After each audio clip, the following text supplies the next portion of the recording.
Cool. And remember, guys, for the ones that are showing up right now, we're doing this weekly. We're trying to attack different topics every week.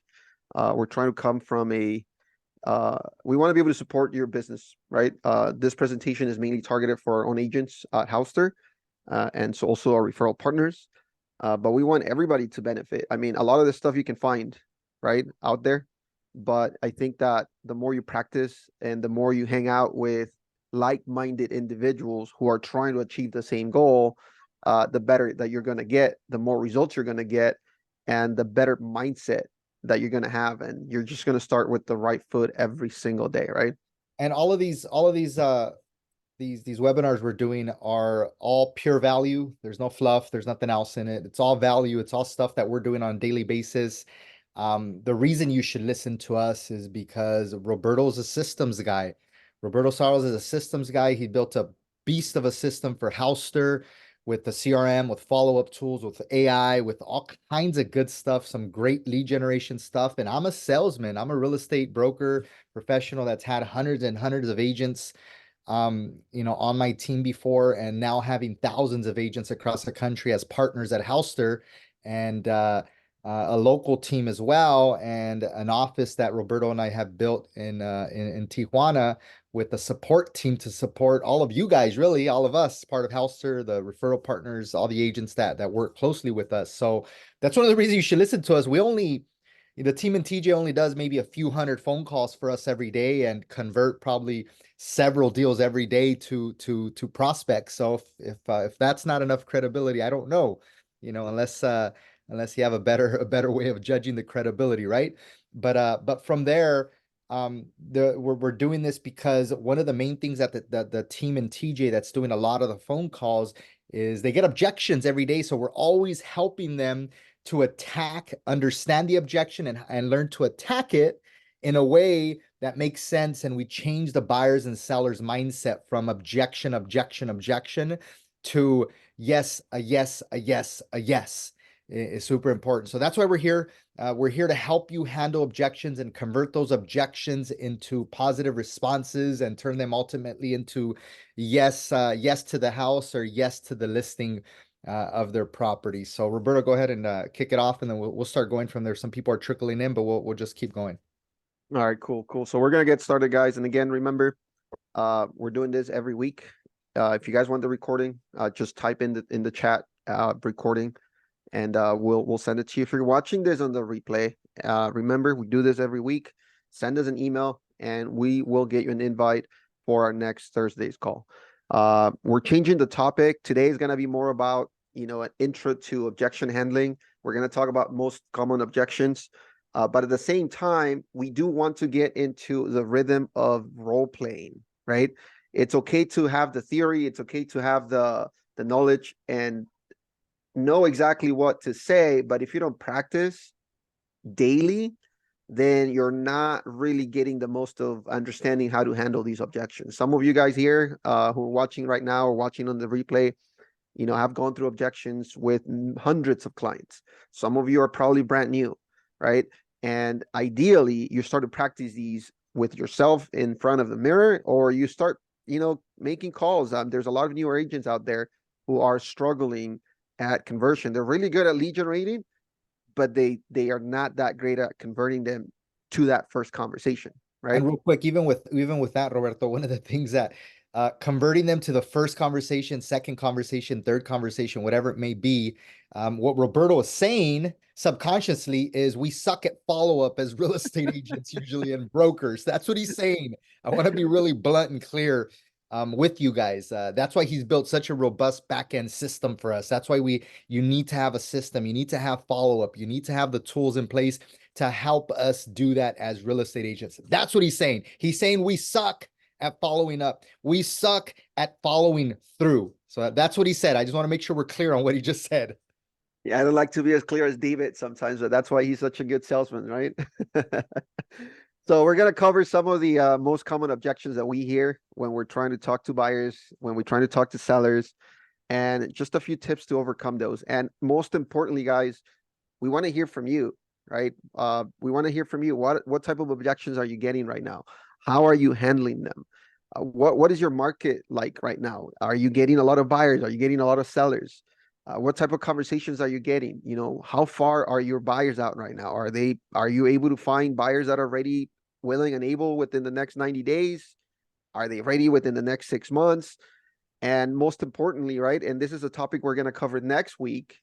What are you doing to follow up and follow through with those leads that end up in your pipeline that you haven't yet overcome the objection handling as to, oh, like, why don't we dive right into, right, and start the conversation really? What is an objection, right? What do you guys consider an objection? Do you guys want to put it in the comments, unmute yourself?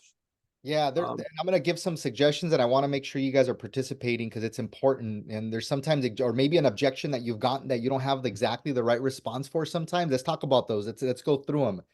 Um, an objection is just something that somebody's trying to say no at the end of the day. They're trying to tell you no, is how I look at it. So an objection to me is they're telling you no, and how do you convert that no into a okay, good point, or oh, a yes, whatever it may be. Your goal is to turn it into a yes, or oh my goodness, you're so right. That's the right direction. That's exactly what I want to do. And this is not us being psychologists or reading minds or anything like that. This is just sometimes with us as real estate professionals, guiding people to where they actually want to be. And it's not us telling them where they want to be, it's them telling us in the beginning of a conversation, hey, what if you were to move, what were what are you planning on doing? Where would you go? Right? If you were to list your home and sell it, you got the price you wanted and everything worked out, where would you be going? Oh, I want to move to Texas because I have family there. Prices are great, and I want to get a large lot with a beautiful new home because I've seen them on TikTok and they're really inexpensive. And California's, sucks and prices are crazy. Okay, so when they're giving you the objections, all you're doing is repeating what they already told you. You're repeating it to them. You're saying, okay, well, what you said was that you're really interested in going to Texas and buying you're reminding them of what they already told you, but what they're doing is objecting to it. They're trying to tell you no, no, no, no, so that they convince themselves that's not really what they want to do when they already told you what they really want to do subconsciously, right? They want to be in Texas. They want a big lot. They want a newer home. They want that TikTok home of their dreams. That's what they want, right? Well, my house needs a little work. I don't think I'm ready necessarily just yet. That's an objection as well. That's a real objection, something that people can say. Or yeah, I think the market's still going up, so I think I'm gonna wait till it reaches the top of the market. Oh, that's great. From what the stats are telling me right now, the statistics and what history has told us in the past is that right now is a really good time to sell.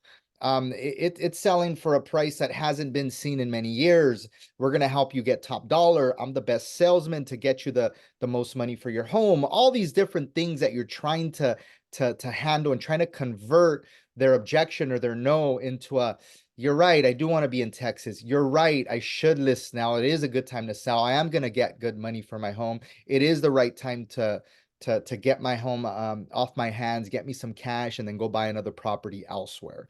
That's what an objection is. Does anybody have a sample of an objection that they've gotten recently, or an objection that sometimes is a little tough for you guys to decipher or to work with? If you guys can put in the chat, this meeting's going to work best if we are participating and we are sharing different experiences that we're all having. I get objections every single day in my business. And one of the major objections I get from my buyers is, I'm going to wait until interest rates drop because right now it's way too high and I can't afford it. I'm like, okay, well, what you're saying is that when rates do drop back down to the fives, if they end up dropping down to the fives, or when they do, that means that home prices are staying the same, or do you think home prices are going to do the opposite and continue to shoot up even higher? And at the end of the day, the payment's going to be the same, if not higher, because you're buying a property at a higher purchase price. When you do the math with them and you do the math backwards, you say, hey, if you bought at a 7% interest rate at the prices of today, or if you bought at a 5% interest rates at the prices of tomorrow, because they're gonna go up when rates drop, your payment is pretty much identical, or it's actually a better time to buy now, because if you refi later with the lower rate, then you're in a really good situation. Your payment's going to be much, much less. this is what it's going to be. You're handling some of those objections in that manner, and you have to be able to do that as a buyer's agent. 100% you have to be able to do your mortgage calculator, get your mortgage calculator out and do some of that math with them so they actually see the situation. So that's super important. Anybody have an objection they've gotten recently, Roberto? Diane at the office, what's one of the big objections that you guys get when you guys are making the calls that you see the team getting from maybe like a buyer? Any major objections that you hear frequently, maybe? Basically what you just said. Interest rates are too high. Just looking, just browsing, not interested right now. That's basically the most we are getting out here. Got it. Got it. Okay, cool. Yeah, and that's one of the big ones right now for buyers, 100%. One of the big ones that I'm getting for sellers when we're talking to sellers is they're unsure of where the entire country is going, what direction they're going. We have things happening in Gaza overseas. We have things happening in Ukraine. We have the presidential elections coming. We have all of these different things that are happening. That they're unsure and they're a little nervous about making a big move like that right now. So they're like, well, we don't know where the economy is going to go. We don't know what's going to happen. And all I do with those types of objections is explain to them, did you have control of yesterday? Then why do you think you have control of what happens tomorrow? The only thing you have control of is what you have right in front of you, right? You have control of yourself.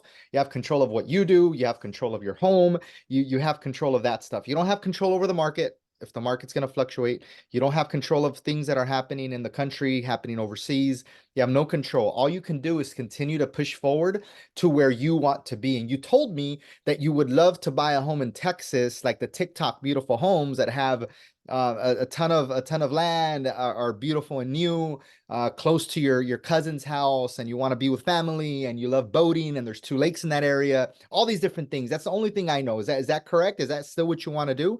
Yes, David. Yes. Okay, cool. Then what I want to do is I want to make sure we get top dollar for your house, and this is the plan. Do you agree? Most of the time, you're gonna get yeses. You're gonna get like, yeah, it's a good idea. Those are things of doing. And those are all objections of what we're talking about. Those are different types of objections. Those are things that are that you're getting in the market right now. And another few that the team listed on there, well, I don't really have a lot of money for a down payment, right? That's a huge objection with buyers. Well, I don't think I have enough money for a down payment. Well, are you sure you don't have enough money? Let's look at the type of loan that you might get. You might do an FHA loan with only 3.5% down, or you might do a conventional loan with only 5% down, or maybe there's local help that helps with first-time home buyer down payment assistance programs. In our area, there's several of those programs. There's a lot of different things going on. One of the other objections, I think my credit score is low. That's kind of a tough one, right? That takes time to resolve, time to solve. But these are all objections that you will get as a buyer's agent that you can help solve and then put those buyers in your pipeline. I send low credit score clients all the time to credit repair experts, and I let them go through the process with them, and then those credit repair people, they send them back to me when they're a little more ready. I help buyers plan out their savings for their down payment, or sometimes they don't realize that they can come in with a much less down payment. They're thinking they need 20%, 30%, or whatever it may be. They're unsure. And I explain to them what they really need down and how they can, actually accomplish that. And whether we're able to accomplish it within 30 days or we're able to accomplish it within 6 months, we create a plan and I put those buyers in my pipeline. I start planting seeds. So one of the seeds I plant is low credit score people. I send them to a credit repair professional. That's a seed that I planted that I'm hoping it's going to bloom into a nice, big, beautiful flower. No down payment. I'm helping them do a financial plan to save, or explain to them that they really don't need as much money as they think they need to purchase a property. I already have an agent. Well, where's your agent right now? Why are you walking into my open house? Like, is your agent not helping you? Like, what's going on, right? Like, what's the situation? Why isn't your agent with you right now? No, I'm just looking, I'm just browsing. Oh, that's great. Are you thinking of buying pretty soon, or what's your situation? You have to dig a little deeper. Well, we do want to buy, but we're just not sure of the whole process. Okay, cool. Let me help you with that. Oh, I'm just trying to get a value for my house because I'm curious what it's worth. Cool. Are you curious what it's worth because you have something else in your mind that you might want to do? Do you have family somewhere else? Are you thinking of moving somewhere else, a bigger house? Do you need a bigger home? Do you need a smaller home? Is your family growing? Is your family downsizing? Do you have family in a different state? What's your thought? What would you do if you sold? That's a good question, right? What would you do if you sold your house today? Where would you go? And you start the conversation that way. You start to just, dissect what they have in their head and what they really want. And then you just help them accomplish that and help them focus in on that in order to accomplish what they subconsciously really want. Roberto, go ahead. Talking a lot over here. No, you were talking about you started getting into the seller objections that we get all the time too, right? I mean, one of the biggest one right now, of course, is I don't want to use an agent because I don't want to pay. Or I guess one of the biggest objections that we've heard too, if you guys agree with this one, put a 1 in the comments in the chat box. But if I sell, where do I go? I mean, a lot of them refied their mortgages to 2.5%, 2.3%, 2.1%, right? I have my mortgage at 3.25%. I was not able to refi lower than that. And I feel like I I missed out on a lot of things. But I mean, where do you sell? I mean, if you sell your home at a 3% mortgage, 2.5% mortgage, where do you go out and buy? Now, does it make sense to go buy something at 7%? At 7.5%? Do you guys get that objection too or no? And put it in the comments. And if you're watching this on the replay, just keep adding it to the comments. That's a big one, right? That's a big one that a lot of people get. We're getting that a lot too when we talk to people who want to buy and already have a property. They're browsing. We get the very, very similar, objections as to we're just browsing, we're just looking at options. But then interest rates are too high to buy. So very similar objections that we're getting from buyers, we're getting them from sellers. Unless those sellers want to move out of state and it makes a lot of sense for them, interest rates sometimes don't make a huge difference because the payment and the price point of where they live to where they're going, sometimes it kind of balances out to where it doesn't really matter. And they do have that mindset, right? And again, it comes down to how you talk to them and what type of information you provide them and you educate them, right? One of the things that David was talking about, and we're going to move on to this next slide, is how do you overcome these objections, right? Sometimes when we get new people we talk to, whether it's a brand new lead that we generated online, whether it's a referral that we got from a friend, from another realtor, we are eager to get them closed because we want to get our paycheck done, right? We just want to get paid. But the thing is, being able to listen to their objections and really ask questions, fact finding is a huge, huge, huge way of really finding out the real objection. Because sometimes the objection that they give you at the very beginning, I'm just browsing, interest rates are too high, those are very surface level objections. And if you try to attack that objection just by attacking it without really having a plan behind it, you end up losing that opportunity at the first conversation, because again, you're trying to close those leads at the very beginning, as opposed to listening to what they have to say and then lead with additional questions. If you put this into, there's an 80-20 rule, which is applied in economics, and it's applied in sales now, it's applied in lead generation, it's applied everywhere. 20% of the time, you talk, and mostly ask questions. 80% of the time, you have to listen because you have to let the other person talk. You have to understand where they're coming from. By you asking questions, you realize and try to understand exactly what the objection is, not the one they gave you at the very beginning, because they probably don't even trust you. They don't know you. They don't like you yet, right?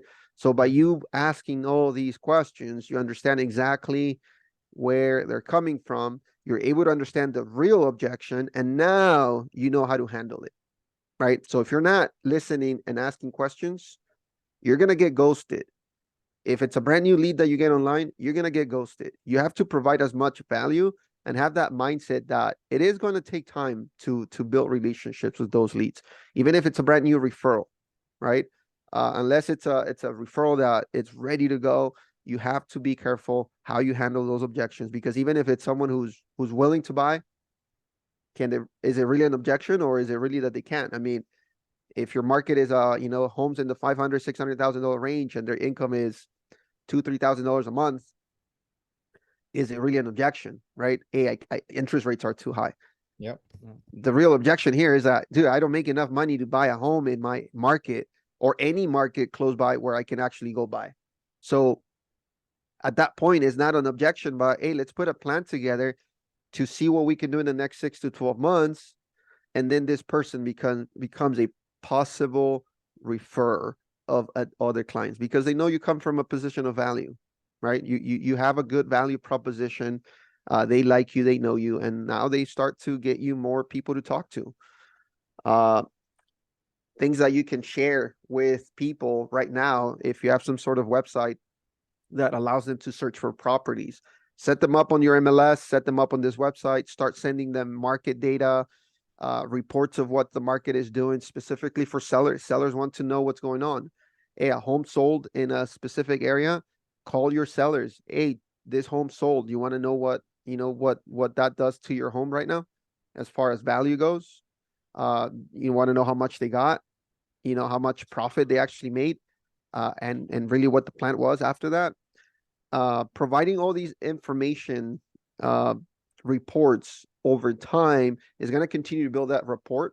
You're going to understand exactly where these buyers, sellers are coming from, and you're going to be able to start converting, right? Converting. I think David has told this story many times, but and he keeps saying this thing, planting seeds. You have to continue to plant seeds, because over time seeds start to bloom and you're able to reap those benefits, right? So highlight benefits of, if they're trying to sell, highlight benefits as to why they're moving to a different area, and let them sell themselves on the idea that moving to another area is what they want. And then they start forgetting about what their home can sell for. They start forgetting about interest rates. They just care about the end results, right? Understanding the type of people you talk to as well makes a lot of sense when you're trying to understand, are they more analytical? Are they really looking at monthly payments? Or they just want to be sold on the dream of a new home?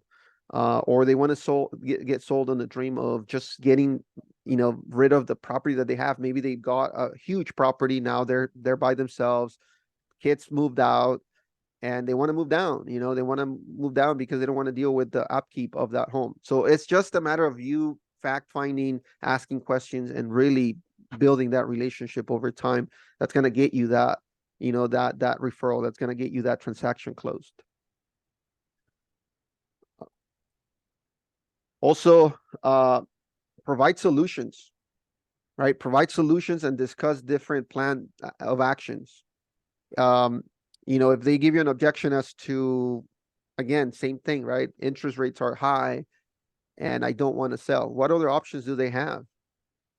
There are a lot of different programs out there that they can sell and buy at the same time, or they can buy before they sell. There's a lot of different programs available. There's a lot of different support, right? Because now one of the few objections that we had in the last 3-6 months, specifically with investor type owners, where they have properties that they want to sell. Hey, if I sell right now, what do I do with all that money, right? I'm going to have to pay taxes, capital gains taxes, right, on that property. Provide solutions. Okay, you can invest in another property that's easier to upkeep. Maybe a property that you're close to, because a lot of the investors that we talk to sometimes are out of state. Maybe you start buying in a different place, right? So just providing solutions to their objections is going to put them in that mindset and frame that there are options for what they're trying to do. Again, you're trying to figure out what the top level, the top surface, top level objection is, and really identify what the real problem is, right? Identify what the real issue is with that buyer or seller. And once you start to do that and get the hang of it, and again, practice, and you can only do this with role playing sessions, which is what we're going to implement in these meetings over the next few weeks. And then also we're going to start adding different tools that you can use in order to practice these. because the more you talk to or practice, the better you're going to get, right? The worst thing that you can do is start a conversation, get a common objection, and just not know how to handle it, where you put off that buyer, you put off that seller, and they're not going to see you as the expert, right? They're going to be like, okay, I asked a simple question and they didn't know how to answer it, right?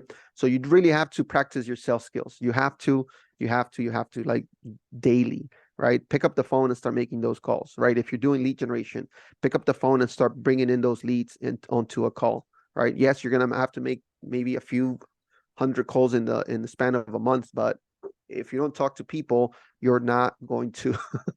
We just got Santa Claus to join us on the chat. But this is what you have to do, right? This is what you have to do. Again, showing alternatives, showing options is what's going to get you to change the mindset of the person you're talking to, so that you can provide alternatives to what they're trying to accomplish, right? If they want to sell their home, but they're not ready right now, okay, let's work on a plan. What's going to make you ready? What other options can we look at right now, right? What happens if, what David mentioned earlier, someone who is waiting for interest rates to go down? Okay, put it into perspective, right? Interest rates go down, and this is what's going to happen, right? Prices are going to go up. If you pull up a mortgage calculator, you're going to take a look at the new price versus the current rate versus the rate in the future if it goes down to the 5s to the 6s, and then the difference in payments are going to be less. But what happens if you buy now with the high interest rate, and then interest rate goes down? Not only are you able to refi, but now you end up with equity in your home, right? And that's an investment for yourself, for your family. And again, put it into perspective. So that's pretty much what we wanted to cover today. We want to keep this session short every single week. We want to be able to mastermind as more and more people join us every week. We're going to be able to just get real life experiences from other people. Ben, and I see you just unmuted. No, everything's good. I was going to say thank you so much for this meeting. It's very helpful. Awesome. And it is recorded. So for those who join us today and those who signed up for the meeting today, we're going to send those out. If you guys have any questions, make sure that you let us know. We want to tailor these presentations, the content that we put together, to what would be helpful for you guys, to what would be helpful for your business. So are there any questions, guys, that you guys have right now, or anything that any specific objection that you guys are getting right now that could potentially we could cover right now to help you out? I think at the end of the day, the objection handling, like I said in the very beginning, is one of the most important things that you guys are going to handle.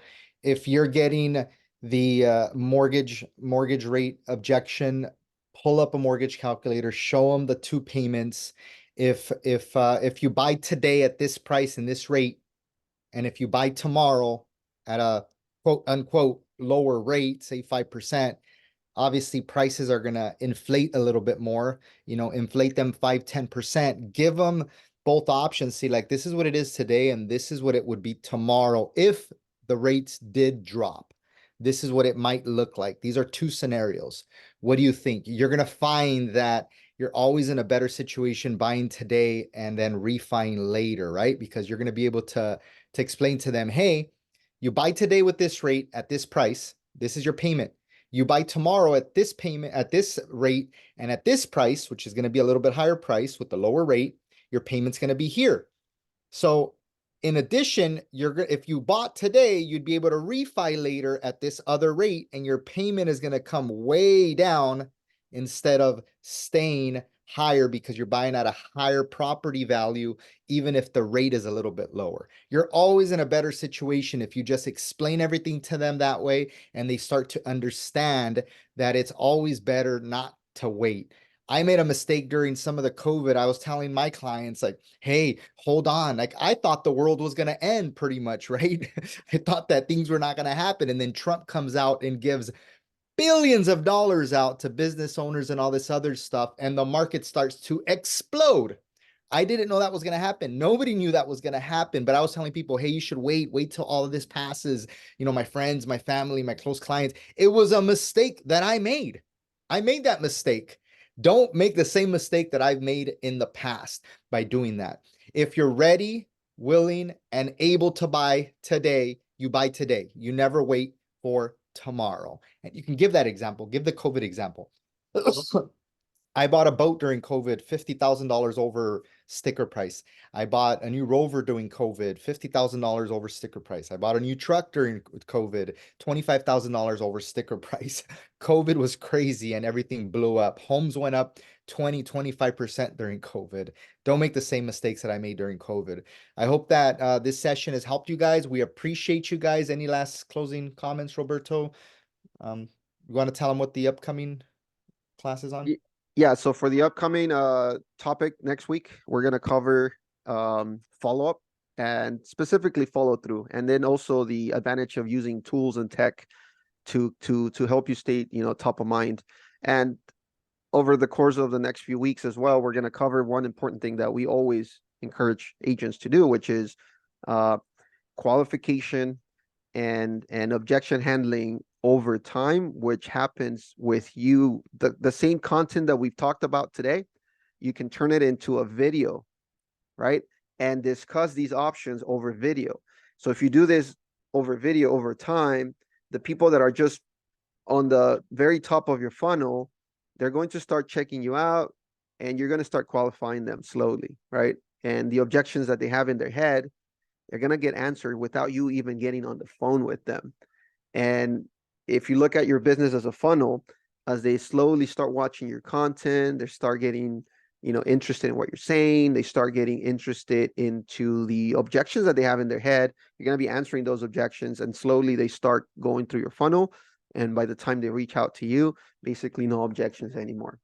All right. Thank you so much, guys, for sticking with us. If you're watching this on the replay, drop your questions. We'll be happy to answer them. If you want to get invited to the next meeting, we got your email. We'll send you emails. Just send us your email as well, and we'll be more than happy to do this with you. All right. So thank you so much.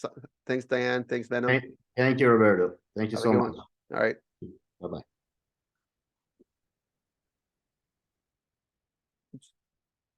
I was trying to end the meeting, and there you go.